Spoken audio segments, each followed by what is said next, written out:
Cuma khilaf di antara ulama tentang air mustakmal, kita pernah bahas. Apa itu air mustakmal? Menurut Imam Syafi'i, mustakmal itu tangan kita celupkan ke air, maka air sisanya ini kalau dia kurang dari 2 kullah, maka dia menjadi mustakmal. Hukumnya tidak sah dipakai berwudu. Ini dalam mazhab Imam Syafi'i. Sementara mazhab Imam Ahmad, air mustakmal itu bukan yang di gelas ini. Jadi kalau kita ambil, awam seperti saya, maka tidak harus dalam satu ibadah itu dari A sampai Z-nya satu mazhab, enggak masalah. Karena untuk tahu itu butuh ilmu, harus belajar dulu. Saya cuma dengar katanya Ustaz, katanya sih mazhab Syafi'i, tapi nggak tahu di kitab apa adanya. Pokoknya Syafi'i dah, Syafi'i. Nah, cuma begitu. Padahal boleh jadi takbiratul ihramnya ikutnya mazhabnya Imam Hanabilah, meletakkan tangannya ikutnya mazhab Imam Maliki misalnya, rukuknya nanti mazhab Syafi'i, nanti bacaannya ikutnya mazhabnya Hanabil, begitu seterusnya. Boleh, nggak masalah. Jadi buat kalangan awam itu tidak terikat dengan mazhab. Tapi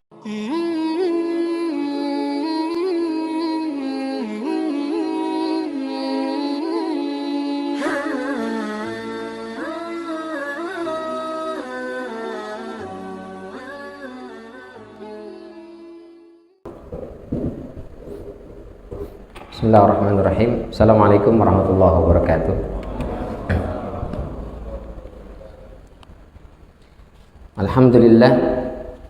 Alhamdulillahi alladzi hadana li hadzal islam wa ma kunna linahtadiya laula an hadana Allah.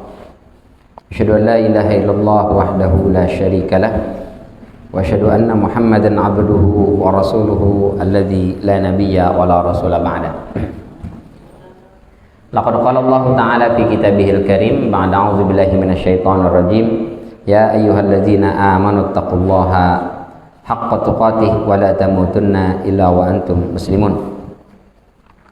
Amma ba'd, fa inna asdaqal hadithi kitabullah wa khairal hadyi hadi Muhammadin sallallahu alaihi wasallam. Allahumma aftah lana abwabal ilmi wa akrimna binuril fahmi wa sahhil akhlaqana bil hilmi. Allahumma yassir wa la tu'assir fa inna taysira kulli asirin yasirun alaik. Hadirin sidang jamaah salat subuh rahimani wa rahimakumullah. Alhamdulillah, segala puji serta syukur selalu dan senantiasa kita panjatkan kehadirat Allah Subhanahu wa taala.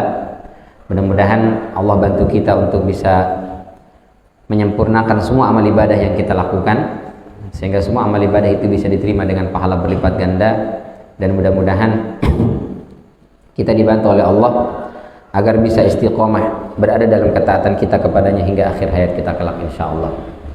Salawat beriring salam tak lupa kita sampaikan kepada junjungan kita Nabi besar Muhammad sallallahu alaihi wasallam, kepada keluarga beliau, kepada para sahabat beliau, dan juga kepada para pengikutnya, yang mudah-mudahan kita semua masuk ke dalam barisan pengikut Rasulullah sallallahu alaihi wasallam, yang besok di yaumul qiyamah mudah-mudahan kita semua bisa mendapatkan syafaat dari beliau.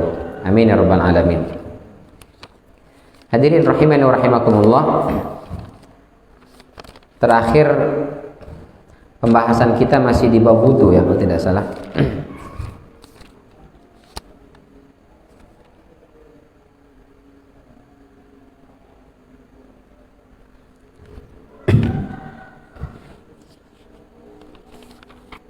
Hadis terakhir tentang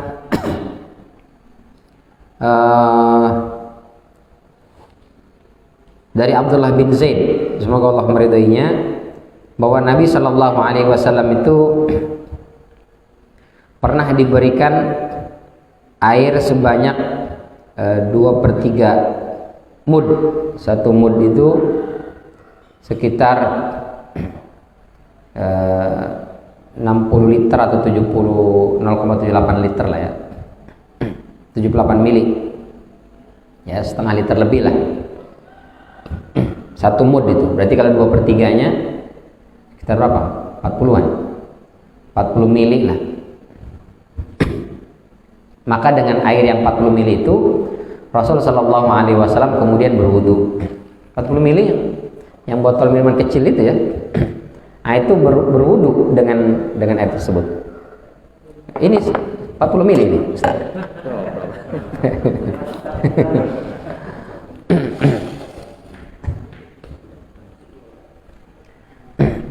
Kita sampaikan kemarin itu menunjukkan bahwa pertama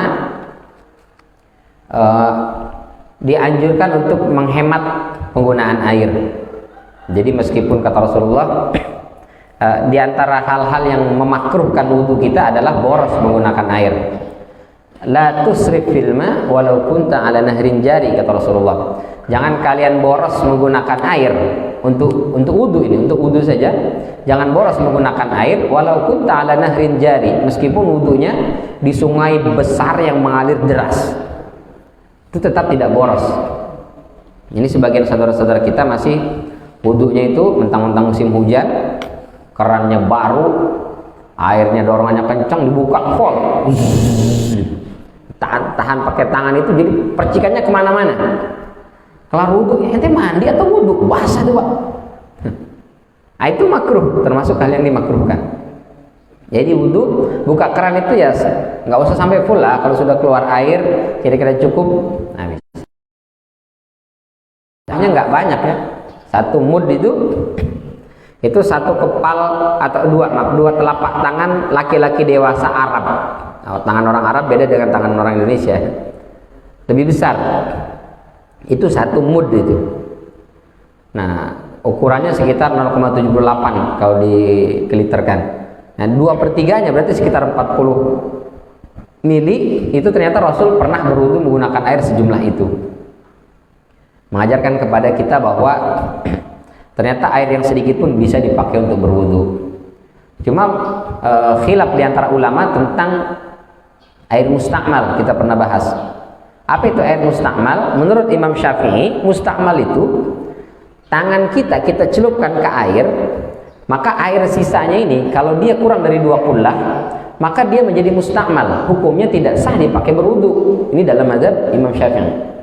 Sementara mazhab Imam Ahmad, air mustakmal itu bukan yang di gelas ini. Jadi kalau kita ambil, tangan kita masuk ke gelas ini, terus kita pakai berwudu, yang jatuhnya itu yang mustakmal. Tapi yang di gelas itu tetap suci dan mensucikan. Nah, di antara khilafnya itu di situ.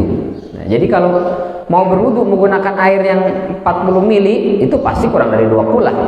Kalau ikut mazhab Syafi'i, maka tangan nggak boleh nyelup, harus dituang. Gitu. Kalau dalam mazhab Hambali, nggak masalah, masukin, ambil.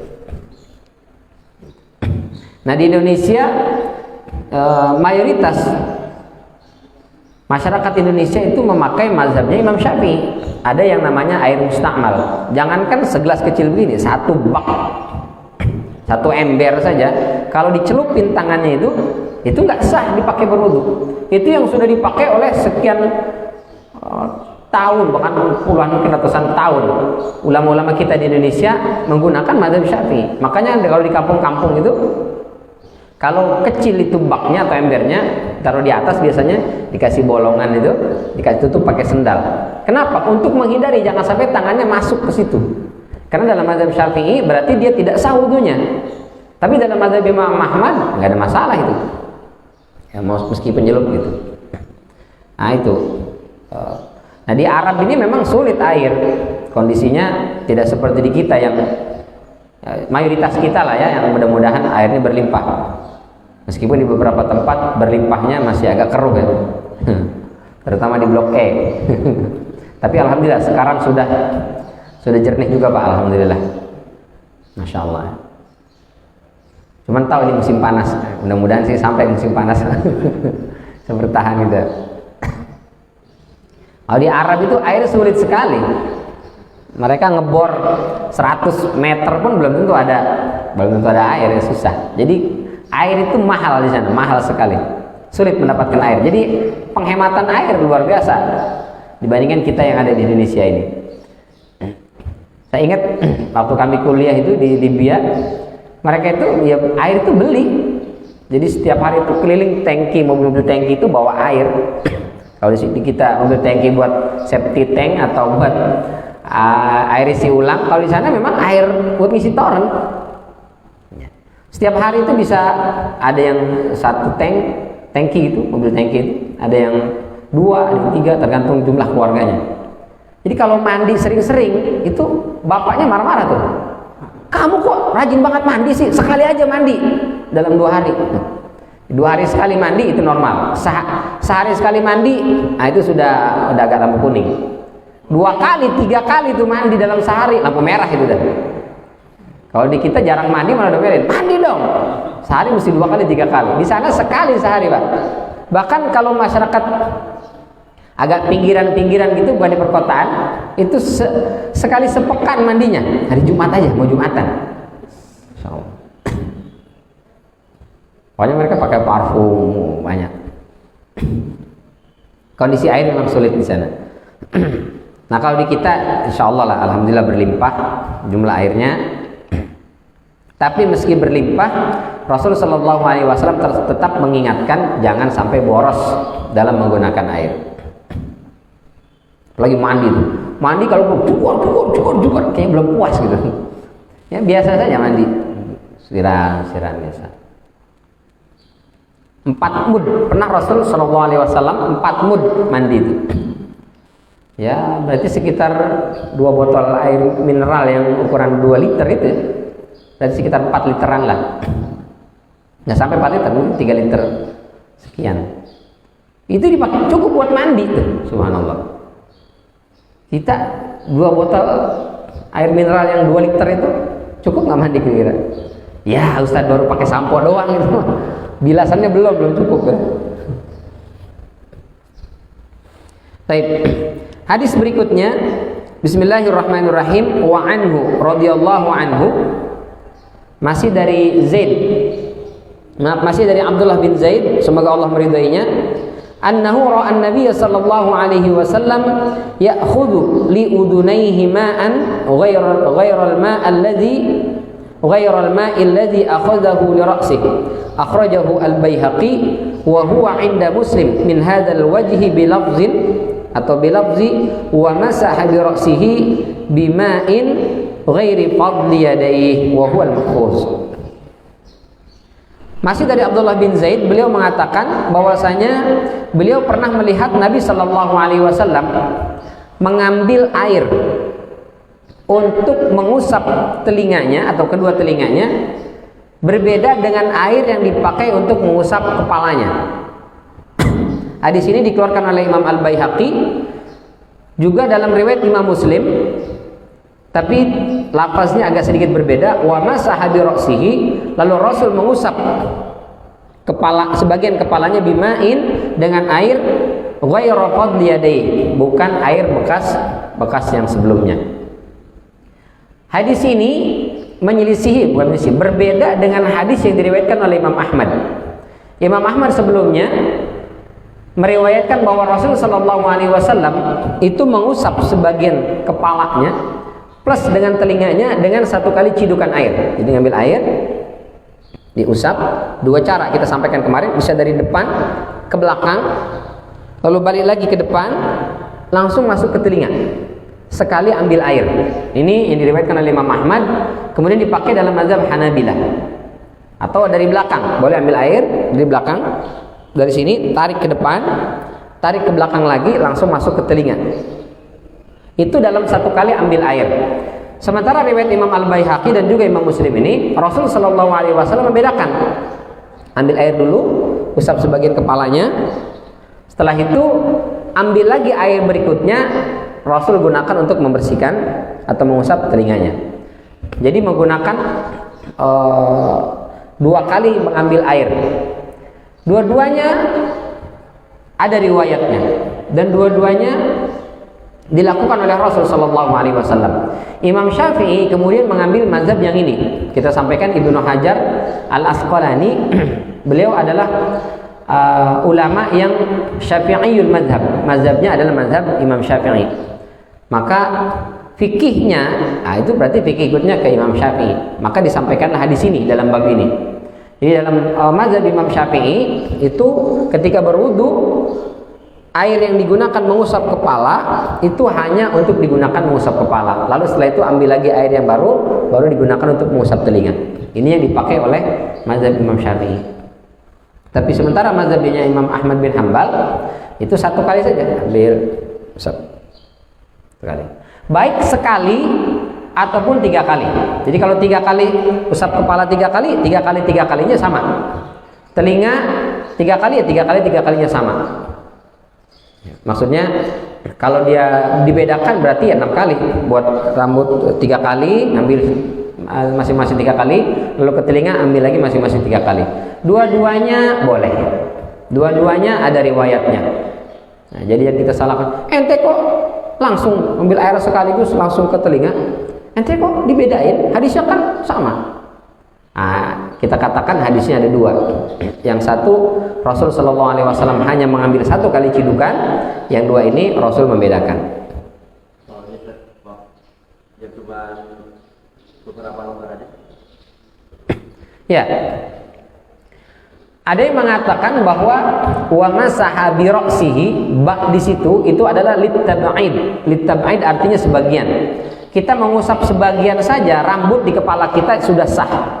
Ya, sudah sah. Sementara Imam Ahmad mengatakan enggak, bak di situ lil ilsaq.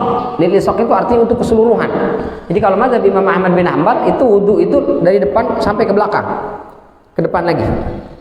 Sementara kalangan Syafi'iyah mengatakan enggak, baknya litab'id, sebagian saja. Kalau sebagian bahkan hanya, kalau ini kita jadikan 100%, 1/4 bagian kepala saja sudah sah. Jadi kalau kita ini belah nih setengah berarti kan. Nah, dibelah lagi sini berarti 1/4. Sebagian sini doang nih.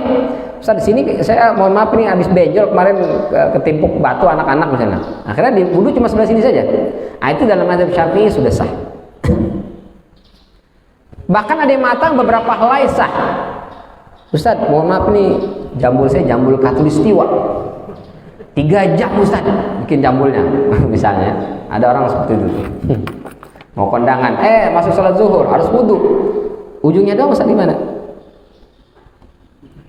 Nah, itu sah, tapi tidak afdal. Kalau kita yang laki-laki aman lah. Tapi ada ya mungkin yang beberapa orang yang memang nyari duitnya di rambut, ya mungkin rambutnya. Karena saya pernah bawa jamaah umroh, dia artis lah ya. Ya memang iklan sampo segala macam. Jadi tahalul itu udah pesan, Ustaz pokoknya saya mau jangan dibotak katanya. Kenapa memang? Saya pulang, waduh saya mesti nunggu sekian bulan baru kerja Ustaz. Karena jualan saya di rambut katanya. Jadi ujung dikit-dikit aja. Sah nggak Ustaz? Sah. Seujung 1 ruas jadi sudah sah Pak. Cuma nggak afdol. Nggak apa-apa deh nggak afdol. Yang penting saya pulang dapat kerjaan masih ada. Ya udahlah. Jadi sebagian kepala sudah sah dalam kalangan Syafi'iyah karena bak di situ litab'id. Bahkan kita sampaikan ya, kepala itu dari mana? Kepala itu dari tempat tumbuhnya rambut, star rambut ini. Tapi kata Imam Syafi'i ghaliban, menurut kebanyakan orang, karena ada sebagian kecil orang itu startnya dia tidak di ubun-ubun, tapi di sini. Karena sudah profesor doktor, mungkin ahli sejarah, udah banyak mikir, jadi tumbuhnya bukan di sini, di sini. Apakah diusap dari sini atau dari sini? Nah, dari tempat tumbuhnya rambut yang normal biasanya segini. Jadi ini sudah termasuk kategori bagian kepala. Sehingga wajah itu ya dari sini ke bawah. Jadi kalau misalnya botaknya sampai sini, ini wajah bukan Ustaz? Bukan, ini tetap kepala meskipun tidak ada rambut gitu. Gitu ya Pak? Wallahu a'lam.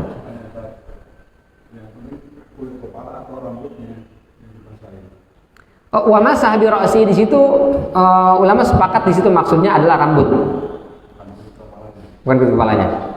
Kecuali Imam Ahmad tadi, Imam Ahmad dia mengatakan di situ bukan rambut, tapi adalah ilsaq. Ilsaq itu berarti semuanya kena, semuanya. Dalam hal ini saya lebih cenderung kepada pendapat Imam Ahmad. Jadi wudu itu jangan cuma sekedar ditolak-tolak rambutnya doang, tapi harus kena. Baik sebagiannya ataupun keseluruhannya. Cuma kalau saya yang biasa saya lakukan wudu itu ya semuanya sampai kena. Gitu ya Pak? Allah a'lam. Ada lagi? Baik. Hadis berikutnya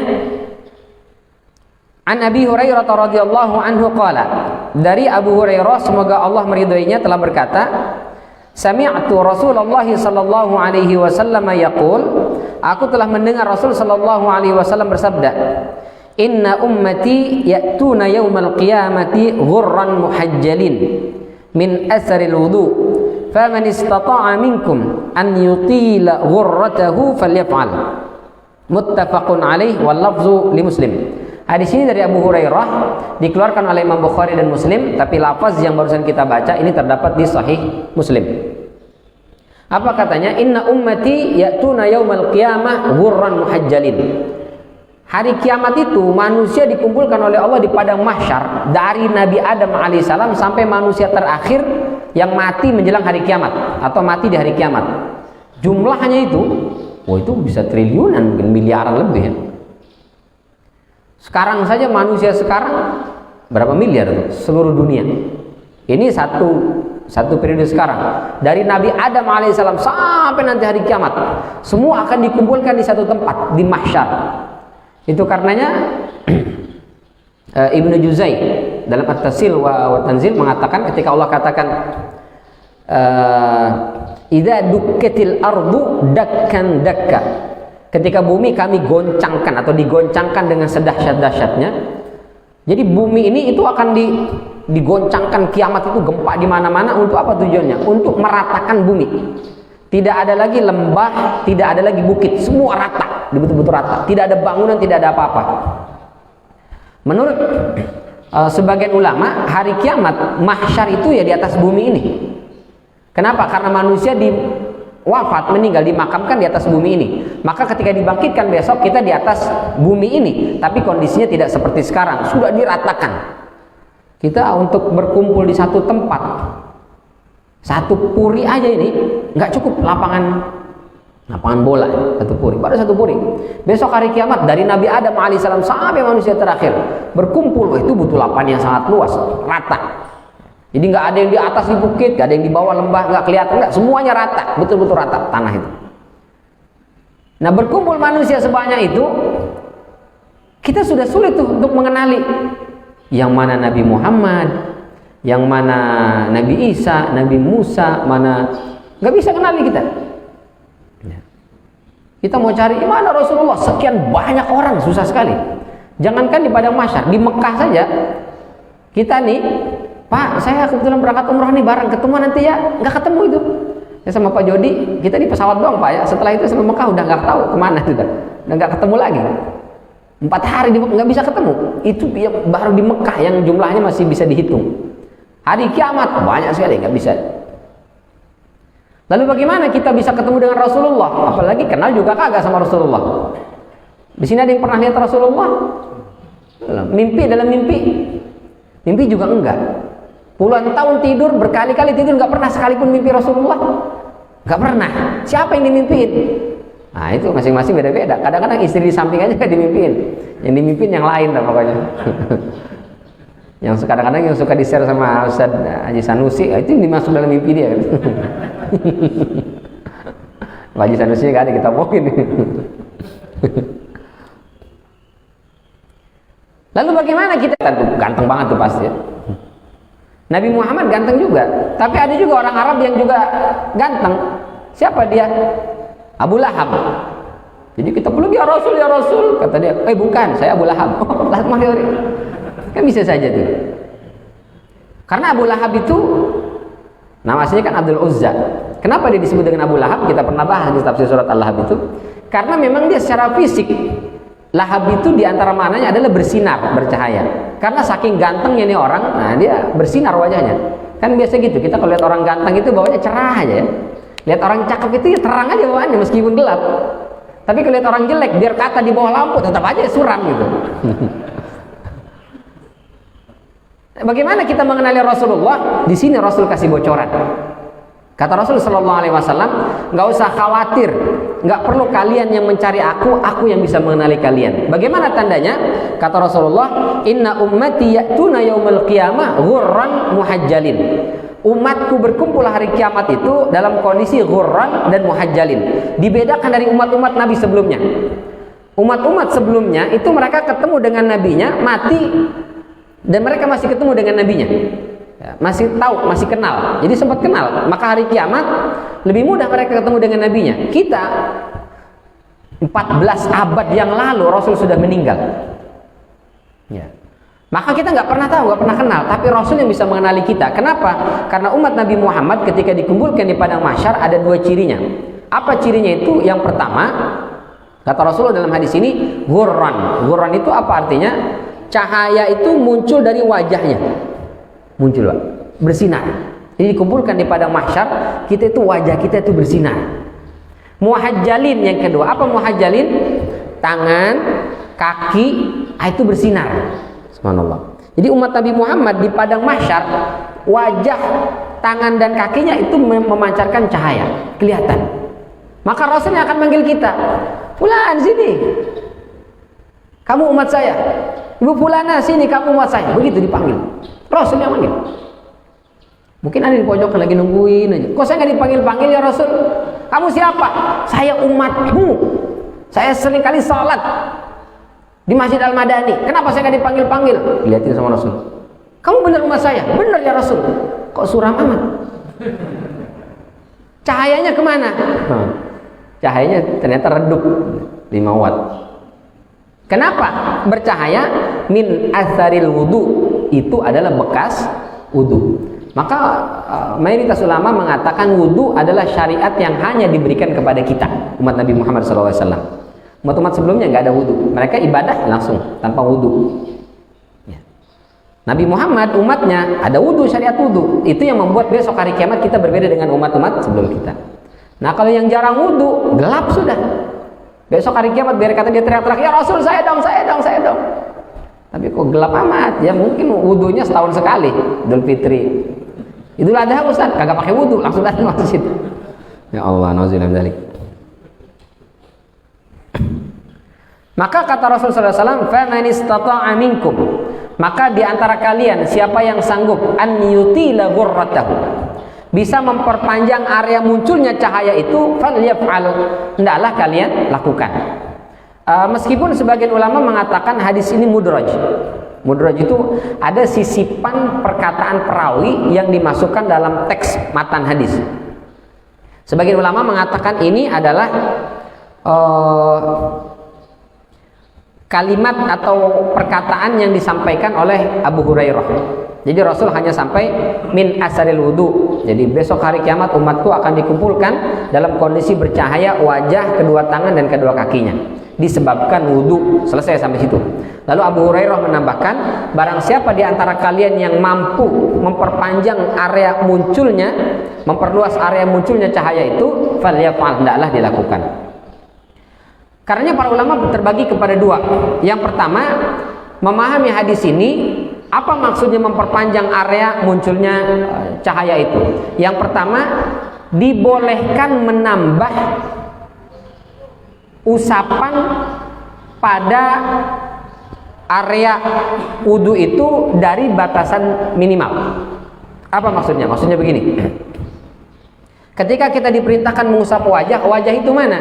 Wajah itu adalah tempat dari start tumbuhnya rambut sini, ubun-ubun kita, sampai depan telinga ini, sampai ke bawah. Ini adalah bagian wajah. Makanya yang ada jenggotnya lebat, kalau saya sih mungkin beberapa lembar aja, nggak lebat lah ya. Sini mungkin bapak-bapak ada yang lebat, itu harus falyukhallil, harus dimasukkan jari-jarinya itu sampai kena. Karena ini masuk dalam kategori wajah. Harus sampai sini. Boleh dilebihkan, menurut pemahaman pertama tadi, boleh dilebihkan sampai ke leher sini. Supaya apa harapannya? Wajah cahaya memancar tidak hanya dari wajah, tapi juga sampai ke leher. Tangan itu sampai mana? Sampai siku. Ya. Sebagian ulama ada yang mengatakan ilal marafiq, sampai itu ya berarti sampai sini. Ya. Jadi mentok di siku, balik lagi sudah. Tapi sebagian lagi mengatakan ila itu bermakna ma'a, bersama. Jadi sikunya include, masuk sampai ke siku, berarti lewat sedikit. Menurut pemahaman yang pertama tadi, barang siapa yang sanggup memperpanjang area munculnya cahaya itu, berarti boleh wudu itu dilebihkan dari siku itu, Pak, sampai ke sini, boleh. Boleh. Supaya apa? Supaya cahaya yang memancar itu tidak hanya sampai siku saja, tapi sampai ke sini. Kalau gitu sekalian Ustaz sampai sini bagaimana? Nah, jangan, itu mandi namanya. Kebanyakan. Cukup sampai siku lebihkan sedikit. Kaki misalnya, kaki itu sampai mana? Sampai mata kaki. Boleh nggak kita lebihkan sedikit sampai betis? Boleh. Berdasarkan pemahaman dari hadis ini, kalau yang sanggup memperpanjang area munculnya cahaya, lakukan.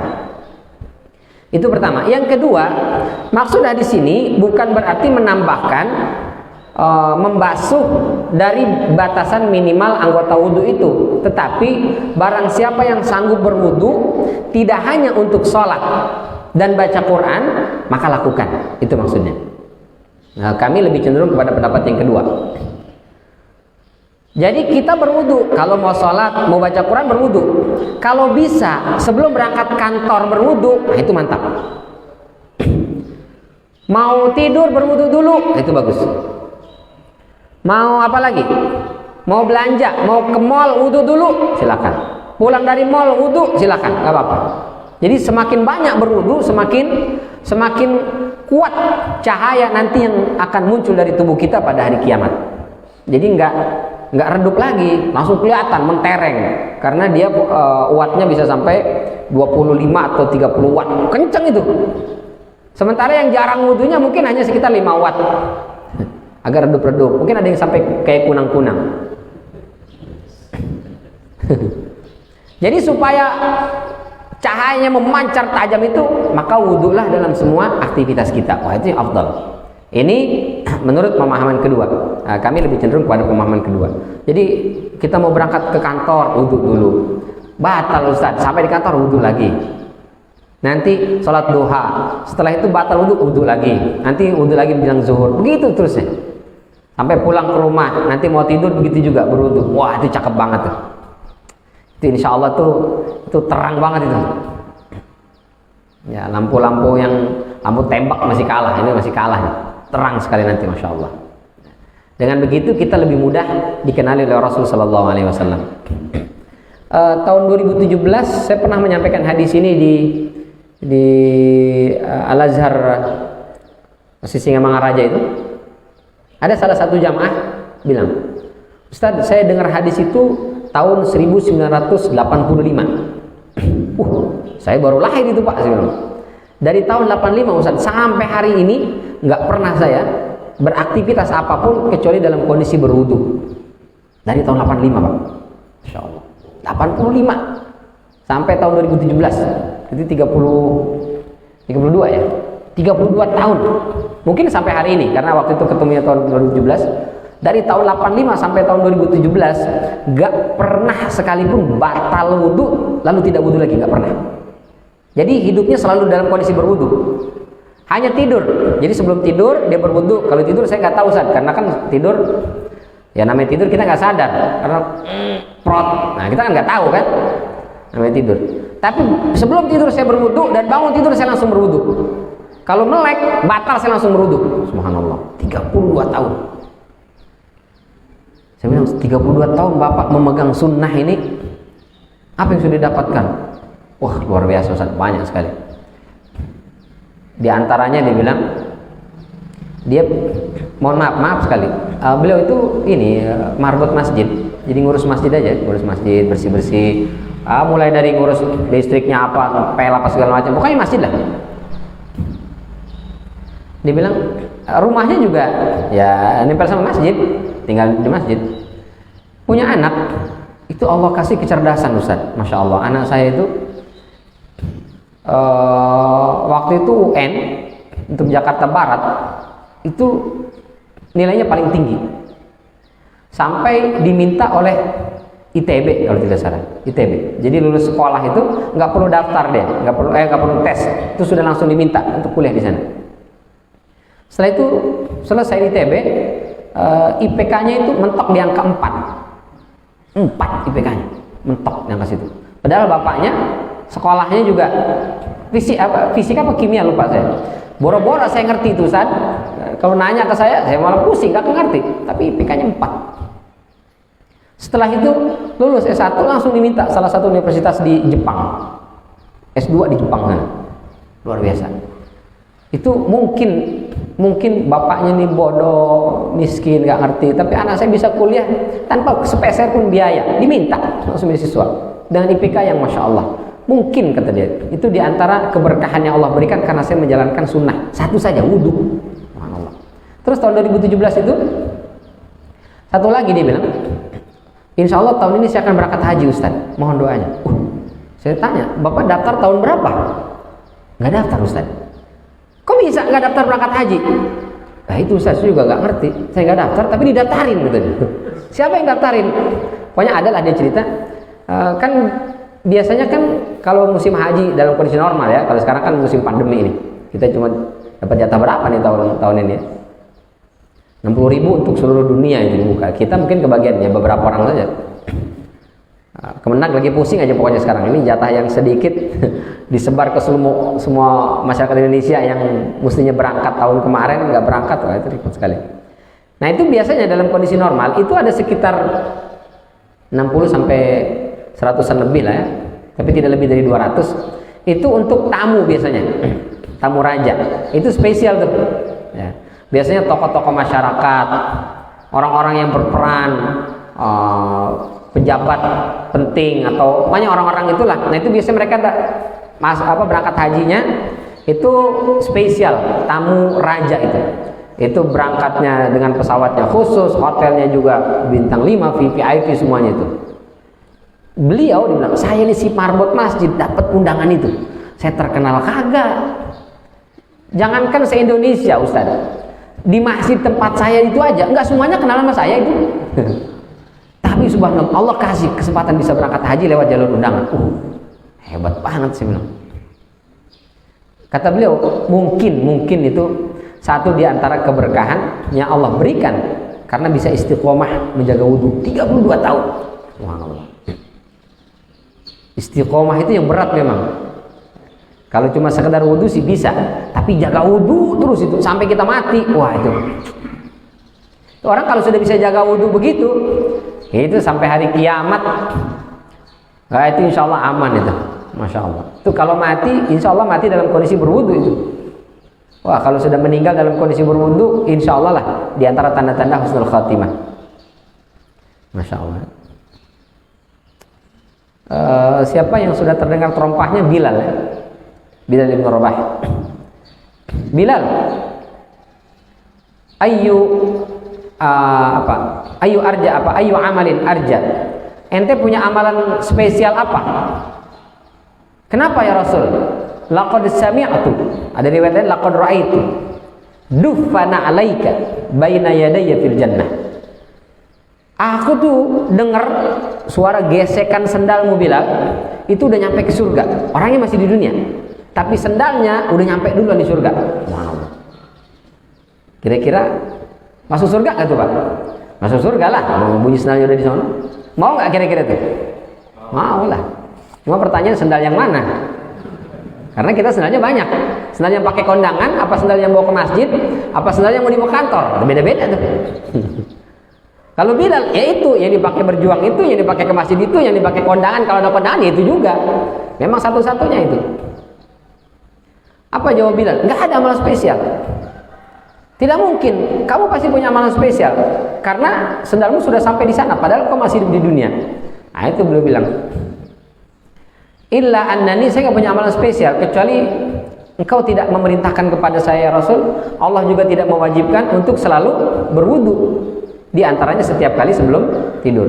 Maka Bilal selalu menjaga wudu. Nah itu sudah sampai itu di surga sendalnya. Jadi kalau kita ingin masih hidup di dunia, tapi bunyi gesekan sendal atau sepatu kita sudah sampai di surga, maka selalulah jaga wudu kita. Masya Allah. Itu di antara kemuliaan umat ini. Besok hari kiamat Allah akan berikan sesuatu yang berbeda dengan umat-umat sebelumnya. Kita bercahaya, kita bisa dikenali oleh Nabi kita Pak. Subhanallah. Jadi kita nggak perlu repot-repot mana Nabi Muhammad mana. Nabi Muhammad sendiri yang bisa tahu kita ini simpulan umat saya, ini umat saya, ini umat saya, ini umat saya. Karena ada cahayanya. Tapi kalau kita baca di beberapa surat itu ya, di surat Al-Hadid misalnya, di surat At-Tahrim, itu tentang bagaimana ternyata orang-orang munafik itu mereka juga ada cahayanya. Karena orang munafik sholat, orang munafik wudu juga. Sehingga besok hari kiamat dia ada cahaya juga tuh. Tapi cahayanya itu redup, mati, hilang cahaya, gelap. Nanti muncul lagi, dia bisa jalan, habis itu gelap lagi, berhenti. Begitu seterusnya, sampai akhirnya cahaya itu hilang sama sekali, dia nggak bisa jalan kemana-mana, dia nggak bisa. Nanti orang mukmin yang lewat, ada cahaya, ada cahaya nih, maka dia bilang, unzuruna naqtabis min nurikum, tunggu, saya ikut dong. Kenapa? Kita kan bisa gitu, kalau bawa motor malam-malam, motor lampunya mati kan kita cari mobil atau motor, kita ngikut tuh. Nah ini lampunya biar dia ikut dia gitu. Itu yang terjadi besok di yaumul mahsyar. Orang-orang munafik itu, kata Allah dalam surat Al-Hadid itu, yauma yaqulu munafiquna lil ladzina amanu unzuruna naqtabis min nurikum. Orang-orang munafik akan ngomong sama orang beriman, tunggu saya. Saya pengen ikut jalan bersama Anda. Kenapa? Karena saya nggak ada cahaya ini. Saya butuh lampu penerang langkah saya menuju ke surganya Allah.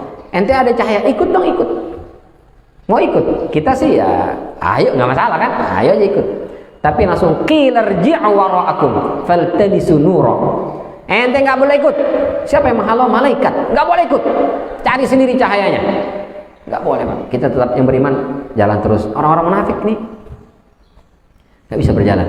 Maka itu dalam surat At-Tahrim berdoa kita tuh. Yaquluna rabbana atmim lana nurana waghfir lana. Ya Allah, mohon sempurnakan cahaya kami ya Allah. Kenapa? Jangan sampai seperti orang munafik tadi. Mereka sholat, mereka berwudu, tapi wudu sholatnya itu tidak cukup cahayanya besok hari kiamat mengantarkan dia dari mahsyar ke surganya Allah Subhanahu Wa Taala. Maka orang beriman berdoa, ya Allah sempurnakan. Kita nih nggak tahu masuk kelompok munafik apa enggak, tapi mudah-mudahan ya enggak lah, mudah-mudahan kan? Karena diantara ciri-ciri orang munafik itu susah sholat subuhnya. Jadi kalau kita sholat subuh berjamaah, insya Allah nih bersih dari aroma kemunafikan. Aromanya nggak ada, aromanya cuma nasi uduk apa nasi goreng gitu. Nah, itu ada baru. Aman kali itu insya Allah. Masya Allah. Maka kita butuh berdoa kepada Allah, ya Allah, Rabbana atmim lana nurana, ya Allah sempurnakan cahaya kami. Di antara cahaya itu adalah cahaya di yaumul mahsyar ini. Maka supaya Allah sempurnakan cahaya kita, di sini Rasul pesankan, faman istata'a minkum an yutila ghurratahu falyafal. Siapa yang sanggup memperpanjang area munculnya cahaya itu, lakukan. Maka silahkan lakukan, perbanyak wudu, tidak hanya untuk sholat, tidak hanya untuk baca Quran, tapi untuk berangkat ke kantor, kita mau kerja, kita mau kemana pun, bahkan hubungan suami istri awali dengan wudu. Sunnahnya kalau yang mau nambah itu, itu mohon maaf sekali, mau nambah itu selingi dengan wudu minimal. Kalau sanggup mandi dah ya, kalau enggak minimal wudu, itu sunnah. Boleh, bukan nambah istri ya, nambah hubungan baru maksudnya. Lain lagi nambah istri. Ya, berwudu. Semua aktivitas kita selalu dengan berwudu. Insya Allah keberkahan hidup di dunia ini akan Allah berikan. Dan hari kiamat kita termasuk orang-orang yang diselamatkan. Itu wudu saja, satu saja sunnah. Apalagi kalau seluruh aktivitas kehidupan kita itu semua diisi dengan sunnah-sunnah Rasulullah. Masya Allah, dunia akhirat selamat kita itu. Selamat. Nah ini hadis ini kecil, sepele wudu, tapi ternyata begitu luar biasa. Di samping insya Allah bersih, insya Allah sehat lah ya. Orang yang rajin berwudu insya Allah sehat, insya Allah lebih bersih daripada orang yang tidak berwudu. Apakah itu jaminan pasti tidak kena COVID-19? Enggak juga sih ya. Bisa saja orang yang rajin wudu kena COVID-19, bisa juga. Tapi peluang untuk terkena COVID-nya mungkin lebih kecil dibandingkan mereka yang jarang berwudu ya. Meskipun sering cuci tangan ya, cuci tangan sering. Tapi kalau berwudu, itu lebih afdal. Karena kan bukan hanya tangan saja semua. Bisa saja virus-virus bakteri itu nyangkut di sini, bisa saja di rambut-rambut di sini, bisa saja di bulu mata, bisa saja di mana nyangkut. Tapi kalau kita berwudu semuanya. Kalau cuci tangan kan tangan saja itu. Kaki enggak. Kadang-kadang sudah cuci tangan garuk-garuk ya Pak, garuk-garuk ke belakang lagi, serat. Ya, kuman-kuman semua di situ. Belum pegang handphone. Nih handphone ini kita, Masya Allah ini. Virus dan kuman ini banyak sekali ini kan. Katanya sih ini lebih kotor daripada kloset katanya. Maka mesti sering juga dikasih hand sanitizer handphone kita ya. Bukan cuma tangan, tapi semprot juga. Gak usah pakai hand sanitizer. Karena sekarang itu hampir semua kita itu sulit sekali berpisah dengan benda yang satu ini. Mau kemana pun kalau ini ketinggalan balik lagi. Istri ketinggalan enggak? Alhamdulillah ketinggalan. Pak, aku ditinggal. Ya mohon maaf ketinggalan. Ini kalau balik lagi udah gak kejar. Tapi kalau handphone balik lagi. Kenapa? Ya karena di sini ada Al-Qur'an kan, ada Al-Qur'an, ada hadis. Jadi kalau ketinggalan handphone nanti nggak bisa baca Quran gitu. Baik. Sampai di sini ada yang ingin ditanyakan, ditambahkan atau diluruskan jika saya keliru, falyatafadhal. Ya, Ustaz.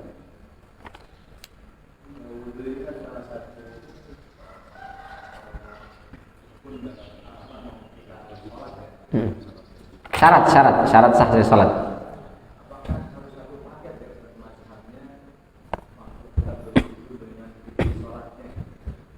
Ya. Pertama tentang bermazhab itu penting apa enggak sih? Kita sudah sering kali bahas itu. Boleh aja sih nggak bermazhab, tapi kita sudah berpisah dengan Rasulullah itu sudah 14 abad. Saya mau langsung dari Rasulullah, 14 abad sudah tidak ketemu Rasulullah. Berarti kita kan sumbernya Al-Quran dan hadis. Kalau mengambil Al-Quran dan hadis, ada dua caranya. Pertama, kita pahami sendiri Al-Quran dan hadisnya. Yang kedua, kita memahami Al-Quran dan hadis dengan menggunakan pemahaman yang sudah dipakai oleh para ulama. Itu kan. Kalau enggak, saya mau langsung sendiri, ya sudah silakan. Berarti Al-Quran. Kalau Al-Quran sih gampang. Al-Quran ini kan 30 juz, sudah ada plus dengan terjemahannya. Meskipun terjemahan itu berarti kan orang itu sudah menerjemah. Nggak apa-apa dah, saya mau terjemah ya pokoknya. Dia bilang langsung ke Al-Quran tapi lewat terjemahan. Itu kan ada orang juga itu. Hadis yang masalah, karena Al-Quran tidak membahas secara rinci. Wudu mungkin agak rinci, tapi spesifiknya dijelaskan di hadis. Salat nggak ada, ruku, sujud segala macam nggak ada. Kemana ya? Ke hadis. Ya, ke hadis. Hadis itu banyak ya. Kita mau ambil kutubus sittah saja, 6. Sahih Bukhari, Sahih Muslim. Terus ditambah dengan Ashabus Sunan, Abu Daud, Tirmidzi, Ibnu Majah, An-Nasai, 6. Tambah dengan Imam Ahmad musnadnya, 7 kitab. Setelah itu tambah Al-Muwatta, ditambah dengan Al-Baihaqi, ditambah dengan Imam Al-Hakim Al-Mustadrak, 10 kitab. Boro-boro beli 10 kitab, yang satu kitab saja bisa sekian jilid. Dari mana itu kita? Terus sudah dapat ketemu bahasa Arab. Ini dari siapa, dari siapa, dari siapa. Misalnya anfulan, anfulan, anfulan, anfulan. Si fulan ini siapa? Kita harus tahu nih. Nah, kita harus pelajari. Karena benar kan ini dapat dari Rasulullah. Wah, itu perlu lagi namanya ilmu dirayah, riwayah. Waduh, banyak sekali disiplin ilmunya. Jadi kalau saya sih ya kita pakailah pendapat ulama. Tapi permasalahannya apakah harus kita ikut dalam satu mazhab atau tidak? Nah, para ulama mengatakan yang harus ikut dengan satu mazhab itu adalah para mujtahid yang tidak mutlak. Mujtahid ini siapa? Para ulama yang keilmuannya sudah mumpuni, mereka dimintakan fatwanya, mereka dimintakan pendapatnya dalam permasalahan hukum dalam agama, maka mereka-mereka ini itu harus ikut dalam satu mazhab. Kalau dia berbeda mazhabnya, maka dia sampaikan gitu. Ini saya ikut mazhabnya ini, tapi ini karena tidak ada di mazhab kita atau misalnya darurat, maka kita pakai mazhab yang ini. Harus begitu. Dan mereka tahu sholat itu dari takbiratul ihram sampai salam, mazhab Syafi'i itu bagaimana saja takbiratul ihramnya, meletakkan tangannya, lalu cara baca surat Al-Fatihahnya, lalu ruku, sujud sampai tahiyat sampai salamnya seperti apa mereka tahu. Karena mereka mujtahid ulama. Sementara buat kalangan awam seperti kita Ustaz aja, oke saya lah ya, awam seperti saya, maka tidak harus dalam satu ibadah itu dari A sampai Z-nya satu mazhab, enggak masalah. Karena untuk tahu itu butuh ilmu, harus belajar dulu. Saya cuma dengar katanya Ustaz, katanya sih mazhab Syafi'i, tapi nggak tahu di kitab apa adanya. Pokoknya Syafi'i dah, Syafi'i. Nah, cuma begitu.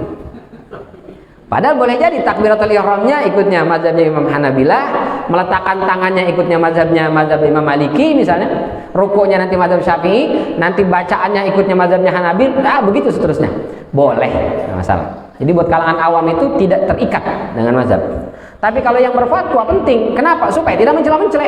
Beda-beda. Loh, kemarin katanya wudu dengan air segelas dicelupin tangan boleh. Kok sekarang nggak boleh? Ini gimana? Mana yang benar nih? Boleh apa nggak boleh? Itu kan jadi kacau nanti. Karena dia pemberi fatwa. Tapi kalau buat kita orang awam nggak masalah, karena kita bukan pemberi fatwa. Meskipun sekarang banyak juga orang awam yang mengeluarkan fatwa, jadi kacau, semua orang pengen berfatwa ya. Nggak cukup MUI, pokoknya MUI itu nggak bisa dipakai, itu corongnya pemerintah, nggak bisa. Pokoknya saya berfatwa saya sendiri. Padahal dia baca Qurannya masih belepotan, memahami Al-Qurannya masih lewat terjemahan. Terjemahan ini kan MUI juga tuh yang mengesahkan. Nggak mau ikut MUI tapi terjemahannya Jepang. Gimana ceritanya itu? Kalau tidak mau ikut fatwa MUI, ya udah kali itu. Pahami Al-Quran dengan cara sendiri, dia harus mengerti dong bahasa Arab. Ya, jadi gitu Ustaz. Ya, kita tidak terikat dengan satu mazhab. Tidak mesti dari wudunya harus pakai Syafi'i sampai selesai. Nggak mesti. Tapi kalau buat kalangan mujtahid, mereka-mereka yang diminta fatwanya, nah, itu mereka terikat dengan salah satu mazhab dalam fatwa, tapi dalam amalan boleh saja. Baik, itu barangkali ada lagi? Cukup? Kita selesaikan di meja hidangan berarti. Baik, ini saja barangkali yang bisa kita sampaikan. Mudah-mudahan bermanfaat. Semoga Allah bantu kita untuk bisa istiqomah menjalankan sunnah-sunnah Nabi kita Muhammad SAW dalam kehidupan kita sehari-hari, sehingga hidup kita selamat dan penuh keberkahan di dunia ini. Dan mudah-mudahan besok di yaumul qiyamah juga kita termasuk orang-orang yang selamat, dan mudah-mudahan ditempatkan di surganya Allah Subhanahu wa taala bertetangga dengan Nabi kita Nabi Muhammad SAW. Amin ya rabbal alamin. Terima kasih atas segala perhatian. Mohon maaf apabila ada kekeliruan dan kekurangan. Kita tutup dengan hamdalah dan kafaratul majlis. Alhamdulillahirabbil alamin. Subhanakallahumma wa bihamdika asyhadu an la ilaha illa anta astaghfiruka wa atubu ilaik. Wabillahi taufiq wal hidayah. Assalamualaikum warahmatullahi wabarakatuh.